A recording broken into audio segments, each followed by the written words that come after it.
Hello everyone. हम environmental कर रहे थे। एनवायरमेंटल साइंस में लास्ट हमने किया था लंदन कन्वेंशन। आज हम स्टार्ट करेंगे नेक्स्ट कन्वेंशन। कौन सा? एस्पो कन्वेंशन। जो ये एस्पो कन्वेंशन है ये क्या है? ये अगर हम देखें एस्पो कन्वेंशन के बारे में तो ये एक अंतर्राष्ट्रीय पर्यावरण समझौता है। क्या है? अंतर्राष्ट्रीय पर्यावरण समझौता है जो क्या सुनिश्चित करता है कि अगर कोई देश किसी भी परियोजना को दूसरे देश के पर्यावरण पर असर डालती है, यानी कि किसी मान लो अपने भारत का कोई प्रोजेक्ट है, अगर वो नेपाल पे असर डाल रही है, चाइना पे असर डाल रही है, श्रीलंका पे असर डाल रही है, तो जो ये परियोजना या जो भी ये प्रोजेक्ट होगा इसको एक सीमा पार पर्यावरण प्रभाव मूल्यांकन उसका किया जाता है, जिसको हम बोलते हैं ट्रांस बाउंड्री EIA। ठीक है, क्या किया जाता है भाई? ट्रांस बाउंड्री EIA किया जाता है। एनवायरमेंटल इम्पैक्ट असेसमेंट किया जाता है ट्रांस बाउंड्री। ठीक है, तो जो हमारा एस्पो कन्वेंशन है ये क्या है? ये एक पर्यावरण समझौता होता है जो सुनिश्चित करता है कि अगर किसी देश की कोई परियोजना यानी कि कोई भी प्रोजेक्ट दूसरे देश के पर्यावरण पर असर डालती है तो उस परियोजना पर trans boundary environmental impact assessment किया जाएगा, यानी कि सीमा पार पर्यावरण प्रभाव मूल्यांकन। ठीक है, हिंदी में इसको ये बोलते हैं। तो उस पर क्या किया जाएगा? Trans boundary environmental impact assessment, जिसको हम बोलते हैं TEIA, यानी कि trans boundary environmental impact assessment. ये था एस्पो कन्वेंशन का मोटिव। ट्रांस बाउंड्री का मतलब ही क्या होता है? अगर आप यहाँ पे मेंशन करना चाहे तो यहाँ पे आप लिख सकते हैं trans boundary.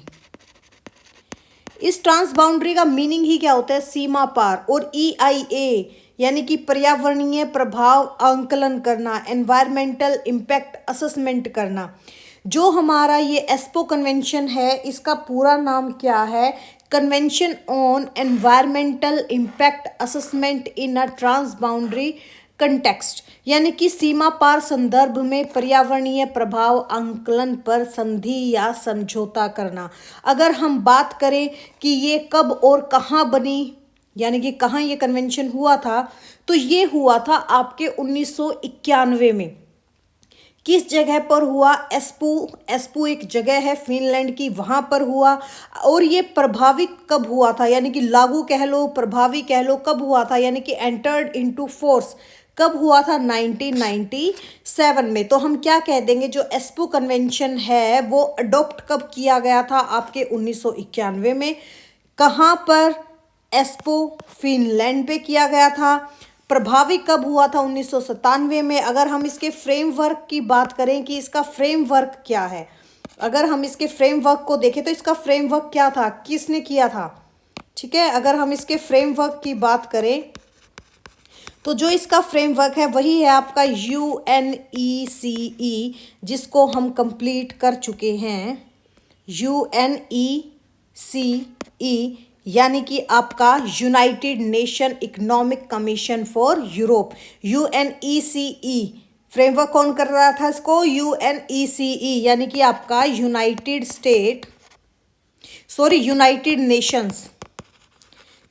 Nations, E for economic, C for commission and E for Europe. ठीक है, ये इसका फ्रेमवर्क था। अब ये कह देंगे ये जैसे किसके अंतर्गत आता था, ये इसका फ्रेमवर्क है UNECE, United nation economic commission for Europe. अब ये कह दे कि भाई ये बताओ कि हमें एस्पो कन्वेंशन की जरूरत ही क्यों पड़ी, क्यों जरूरत पड़ी थी? देखो कई बार क्या होता है, एक देश कोई भी हो डैम बना रहा है यानी कि बांध बना रहा है, पानी दूसरे देश में कम हो रहा है उसकी वजह से। ठीक है, या कोई देश न्यूक्लियर प्लांट लगा रहा है या कोई भी फैक्ट्री लगा रहा है तो प्रदूषण दूसरे देश तक भी जाता है। नदी पर कोई परियोजना बन रही है यानी कि कोई भी प्रोजेक्ट बन रहा है, डाउनस्ट्रीम देश उससे प्रभावित भी होंगे। या कहीं माइनिंग हो रही है या हाईवे बनता है तो जंगल कट रहा है, हवा दूषित हो रही है, जल दूसरे देश में प्रभावित हो रहा है। तो एस्पो कन्वेंशन की जरूरत इन वजह से पड़ी थी। तो हमारा जो ये एस्पो कन्वेंशन है ये क्या कहता है? ऐसी परियोजना में दूसरे प्रभावित देश को पहले से जानकारी दी जाए और उनकी राय ली जाए, तब ये काम करना है। ठीक है, आपका जो एस्पो और आरहस कन्वेंशन हुआ था ये किसके अंतर्गत है? UNECE के ही अंतर्गत आता है। एस्पो कन्वेंशन का मुख्य उद्देश्य क्या था? अगर हम इसके ऑब्जेक्टिव्स की बात करें कि इसके ऑब्जेक्टिव्स क्या हैं एस्पो कन्वेंशन के, देखो मेन तो इसके 3 ही उद्देश्य थे। एक तो आपका जो ट्रांसबाउंड्री एनवायरमेंटल डैमेज हो रहा है उसको रोकना, ठीक है, जो सीमा पार पर्यावरणीय क्षति है उसको रोकना, यानी कि ट्रांसबाउंड्री एनवायरमेंटल डैमेज को रोकना। दूसरा आपका जो EIA है, EIA देखो हम ऊपर पढ़ के आए थे, EIA फुल फॉर्म क्या थी? एनवायरमेंटल इंपैक्ट असेसमेंट, यानी कि पर्यावरणीय प्रभाव आंकलन, उसकी प्रक्रिया को अंतर्राष्ट्रीय स्तर पर लागू करना और जो भी अफेक्टेड कंट्री है उसको सूचना देना प्लस कंसल्टेशन करना, इसका अधिकार देना। ठीक है, तो इसके उद्देश्य क्या थे? मुख्य 3 ही उद्देश्य हैं। सीमा पार पर्यावरणीय क्षति को रोकना, परियोजना शुरू होने से पहले EIA का अनिवार्य होना, प्रभावित देशों के बीच सूचना, परामर्श और सहयोग, सतत विकास को बढ़ावा देना। ये आप एक्स्ट्रा पॉइंट कर सकते हो तो कर लो। ठीक है, सस्टेनेबल डेवलपमेंट को आगे उसमें। अभी देखो जो ट्रांस बाउंड्री इम्पैक्ट है इसका मीनिंग ही क्या है? ट्रांस बाउंड्री इम्पैक्ट का, ट्रांस बाउंड्री इम्पैक्ट का मीनिंग क्या होता है? जब किसी देश की कोई भी गतिविधि हो या कोई प्रोजेक्ट हो रहा है या कोई फैक्ट्री लग रही हो तो उसका पर्यावरणीय प्रभाव दूसरे देश तक पहुंचे तो ट्रांस बाउंड्री एनवायरमेंटल इम्पैक्ट उस चीज को कहते हैं। फॉर एग्जाम्पल जैसे नदी पर बांध, परमाणु संयंत्र, बड़े उद्योग, तेल पाइपलाइन, हवाई अड्डा या खनन परियोजना।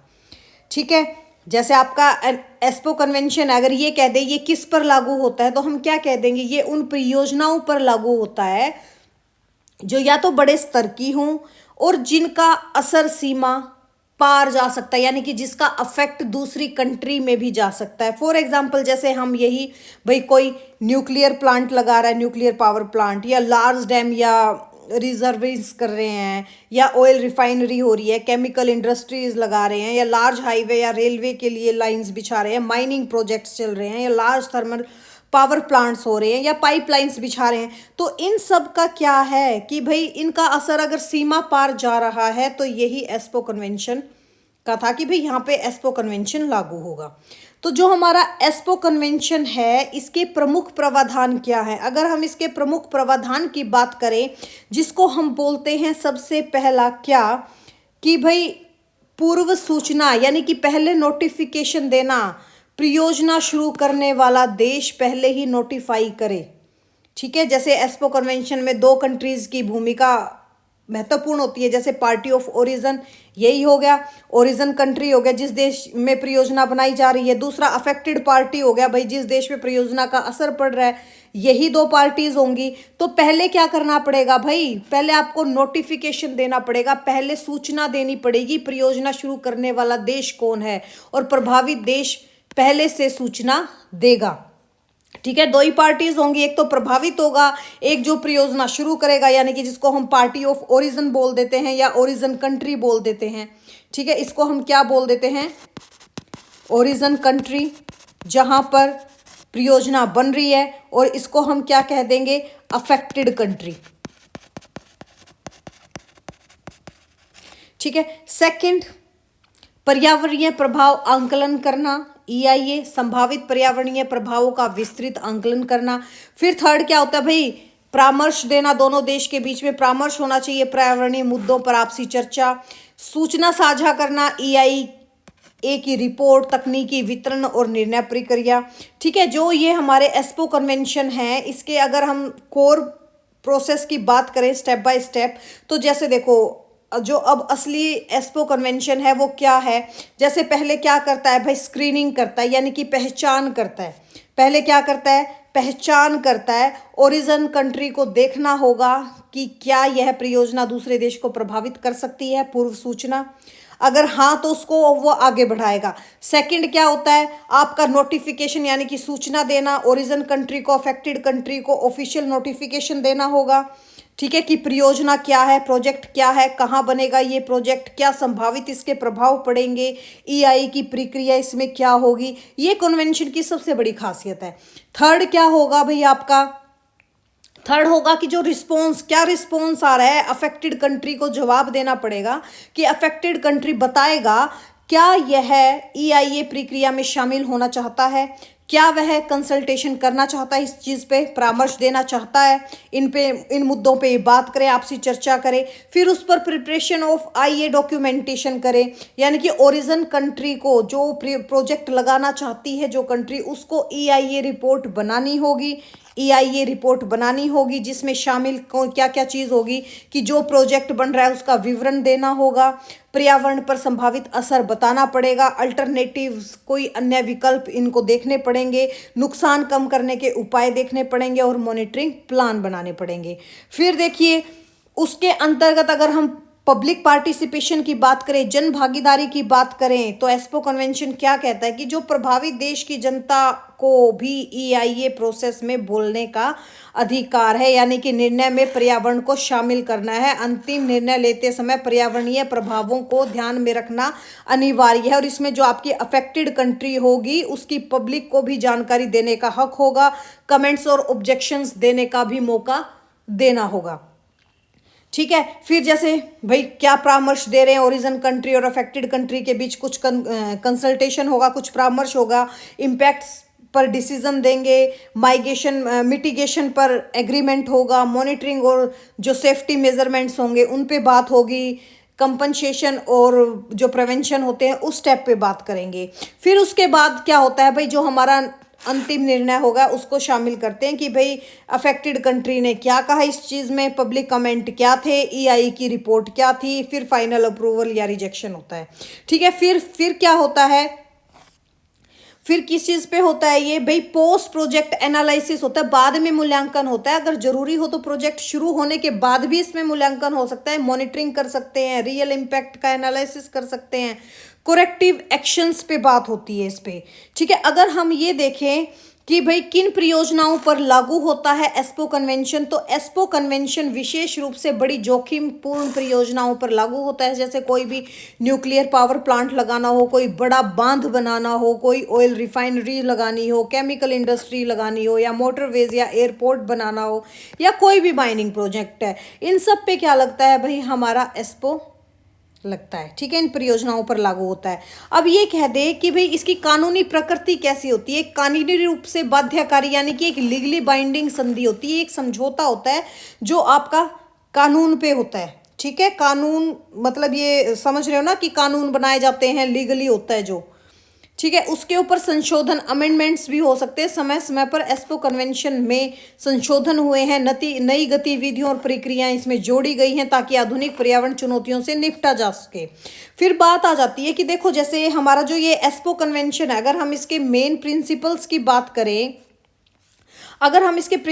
बात करें, तो जैसे प्रिवेंशन प्रिंसिपल होता है भाई नुकसान होने से पहले रोकना, कॉरपोरेशन प्रिंसिपल देशों का सहयोग जरूरी है, बस इसको सुन लो, ज़्यादा जरूरी नहीं है, ये इतना जरूरी सिर्फ ये जितना आपका PPT में है।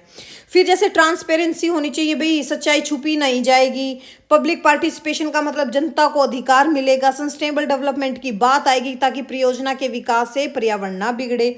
अगर हम बात करें कि एस्पो कन्वेंशन का महत्व क्या महत्व है, पहले तो ये इंटरनेशनल रिलेशंस में भाई विवाद कम होते हैं, कॉरपोरेशन बढ़ता है, डिप्लोमेटिक ट्रस्ट बना रहता है।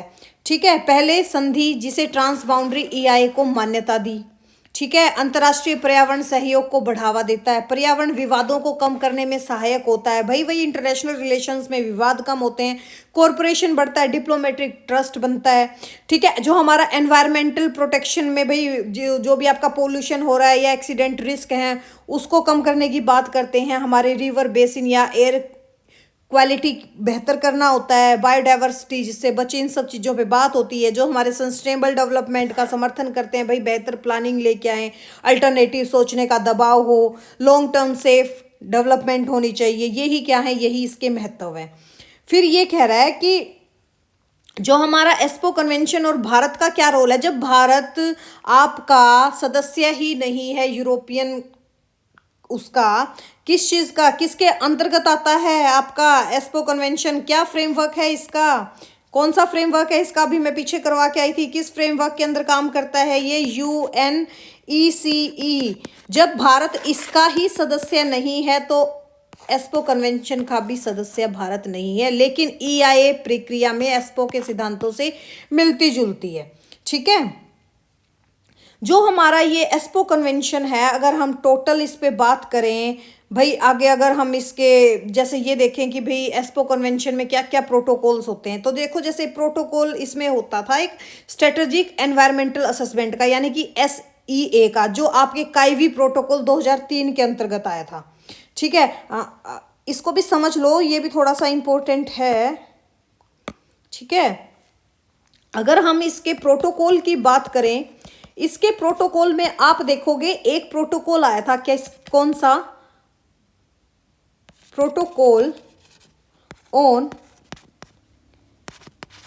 स्ट्रेटेजिक एनवायरमेंटल असेसमेंट का, जिसको हम बोलते हैं SEA। ठीक है, ये कौन सा प्रोटोकॉल था? ये था काइवी प्रोटोकॉल। काइवी प्रोटोकॉल कब आया? आपका 2003 में आया था। ये क्या है? ये जो काइवी प्रोटोकॉल है, ये आपके एस्पो की क्या है? एक्सटेंशन है। क्या है? एस्पो की एक्सटेंशन, काइवी प्रोटोकॉल। ठीक है, अगर हम इसमें अंतर की बात करें तो एस्पो कन्वेंशन किस पे था? EIA पे, पर ये काइवी प्रोटोकॉल किस पे है? SEA पे, यानी कि जो आपका स्ट्रेटेजिक एनवायरमेंटल असेसमेंट है ये उस पे डिपेंड है। जो आपका EIA है वो किस पर काम करता है? ये काम करता है हाईवे प्रोजेक्ट्स पर। ये किस पे काम करता है? हाईवे प्रोजेक्ट पर। और जो आपका SEA है ये किस पे काम करता है? नेशनल ट्रांसपोर्ट पॉलिसी पर। ये किस पर काम करता है? नेशनल ट्रांसपोर्ट पॉलिसी पर काम करता है। किस पर काम करता है? नेशनल ट्रांसपोर्ट पॉलिसी पर काम करता है।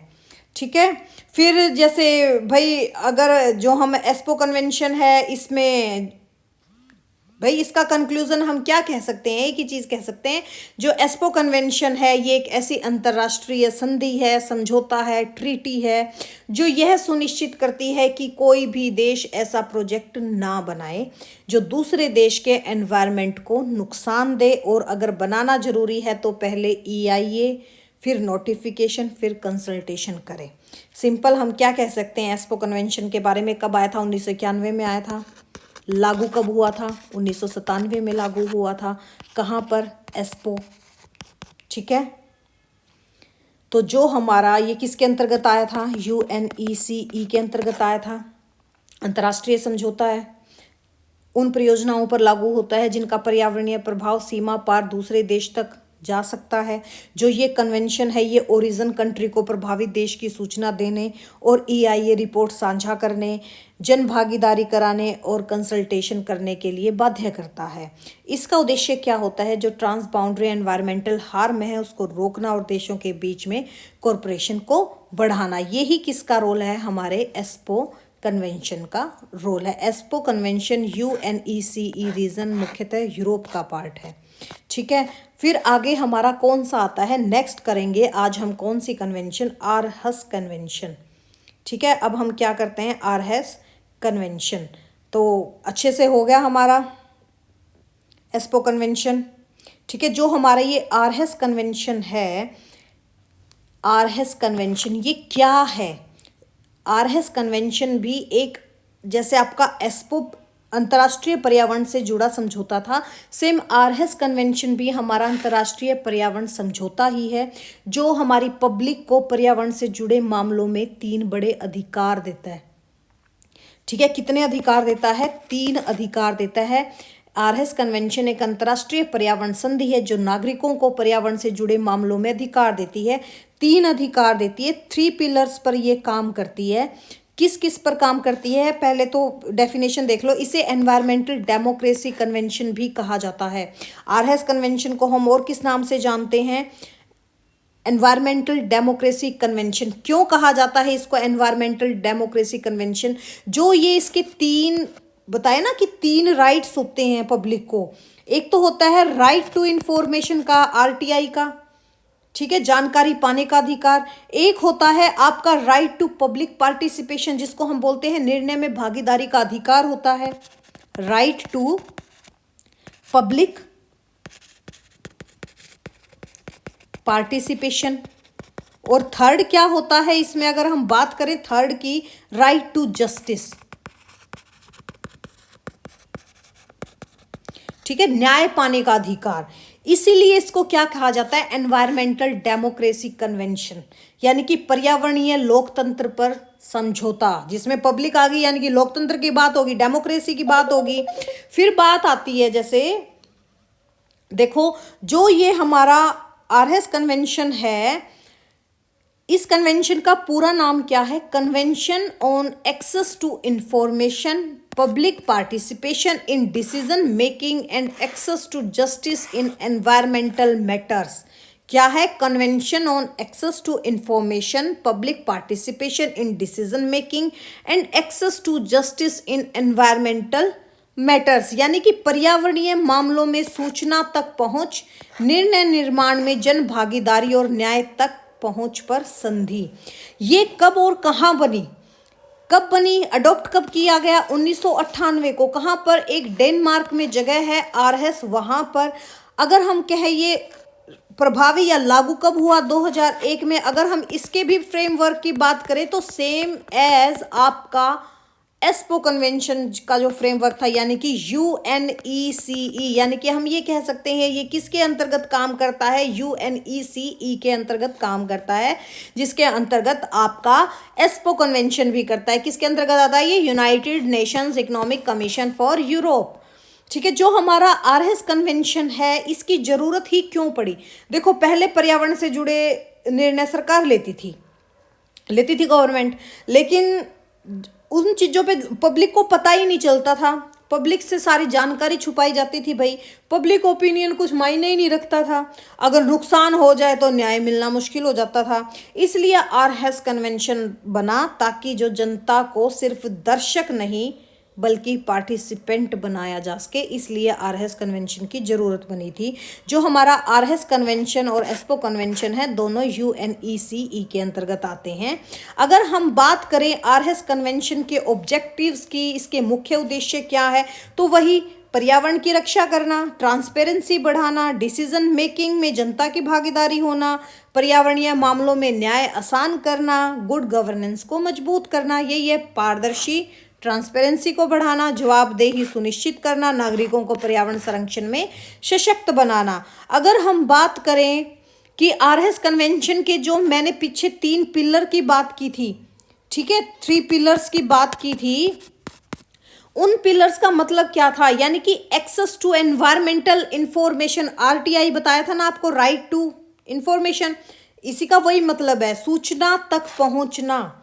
एक्सेस टू एनवायरमेंटल इंफॉर्मेशन, यानी कि एक्सेस टू इंफॉर्मेशन मतलब क्या होता है इसका, कि भी सरकार के पास जो भी पर्यावरण से जुड़ी जानकारी है वो जनता को मिलनी चाहिए। जैसे आपकी एयर क्वालिटी डाटा हो गया, water pollution report, EIA report, या इंडस्ट्रियल एमिशंस हो गया, आपके हैजर्ड वेस्ट इंफॉर्मेशन होगी, एनवायरमेंटल मॉनिटरिंग रिजल्ट हो गए, इस टाइप की सूचना भाई पब्लिक को भी मिले। नागरिकों को पर्यावरण संबंधी जानकारी पाने का अधिकार है, सरकार को सूचना उपलब्ध कराने की जिम्मेदारी है। दूसरा क्या होता है, जैसे आरएस में 2 तरह की इंफॉर्मेशन मिलती है, एक तो पैसिव एक्सेस होती है, जनता रिक्वेस्ट करेगी तब सरकार देगी। एक होता है आपका एक्टिव एक्सेस, सरकार खुद पब्लिक को जानकारी उपलब्ध करवाएगी, जैसे वेबसाइट्स के थ्रू या रिपोर्ट्स के थ्रू या कोई नोटिस निकाल कर। फिर सेकंड क्या होता है, public participation in decision making.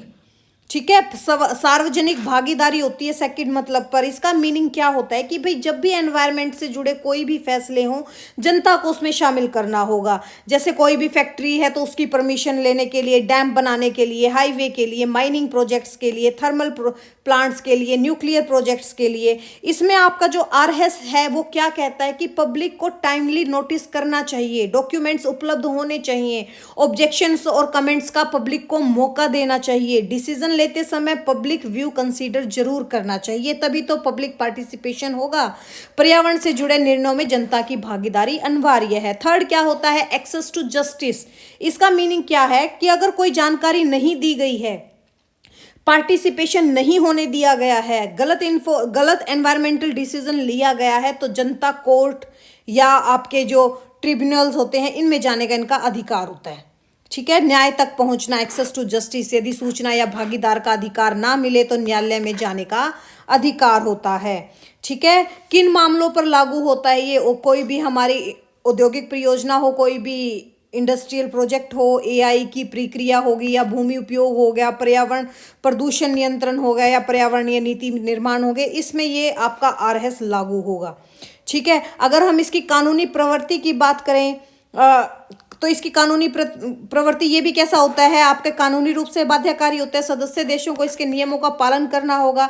जो हमारा आरएस कन्वेंशन है, अगर हम बात करें इसका महत्व क्या है, अगर हम इसके महत्व की बात करें तो भाई जनता के लिए है ये, एनवायरमेंटल इंफॉर्मेशन मिलती है, आवाज उठाने का अधिकार जनता को है, न्याय पाने का रास्ता बाई कोर्ट है, सरकार के लिए जैसे बेटर डिसीजंस देने में पब्लिक का ट्रस्ट बना रहता है भाई गवर्नमेंट पे, एक ट्रांसपेरेंसी आती है, और जैसे हमारे एनवायरनमेंट के लिए भाई पोल्यूशन कंट्रोल बेहतर होता है, इलीगल प्रोजेक्ट्स कम होते हैं, मॉनिटरिंग स्ट्रॉन्ग होती है, यही इसका महत्व है भाई। पर्यावरणीय निर्णयों में लोकतंत्र की स्थापना हो, नागरिक सरकार सहभागिता करे, पर्यावरणीय भ्रष्टाचार में कमी हो, सतत विकास को मजबूती मिले।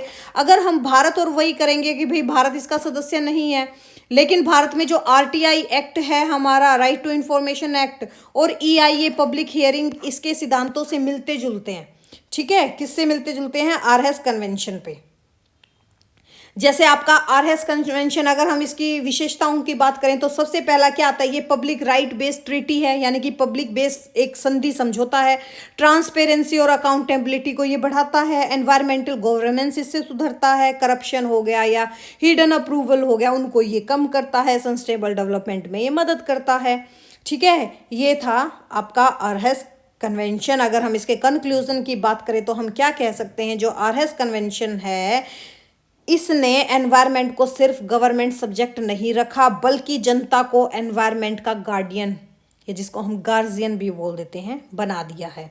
ठीक है, तो जो हमारा आरएस कन्वेंशन था ये कब का था? 1998 का था। किसके अंतर्गत आता है? यूएनईसीई के अंतर्गत आता है। भारत इसका सदस्य नहीं है, ये भी एक अंतर्राष्ट्रीय समझौता है जो जनता को पर्यावरणीय मामलों में 3 मुख्य अधिकार देता है भाई। पर्यावरण जानकारी प्राप्त करने का अधिकार, निर्णय प्रक्रिया में भाग लेने का अधिकार, पर्यावरणीय मामलों में न्याय पाने का अधिकार। इसका उद्देश्य ही क्या होता है भाई? ट्रांसपेरेंसी, अकाउंटेबिलिटी और एनवायरमेंटल प्रोटेक्शन को मजबूत करना। ये क्या था? हमारा आरएस कन्वेंशन था। इसके आगे के कन्वेंशंस हम करेंगे नेक्स्ट लेक्चर में, जो भी प्रोजेक्ट या कन्वेंशन होगा। तो चलो मिलते हैं अब हम नेक्स्ट में। Thank you, have a nice day.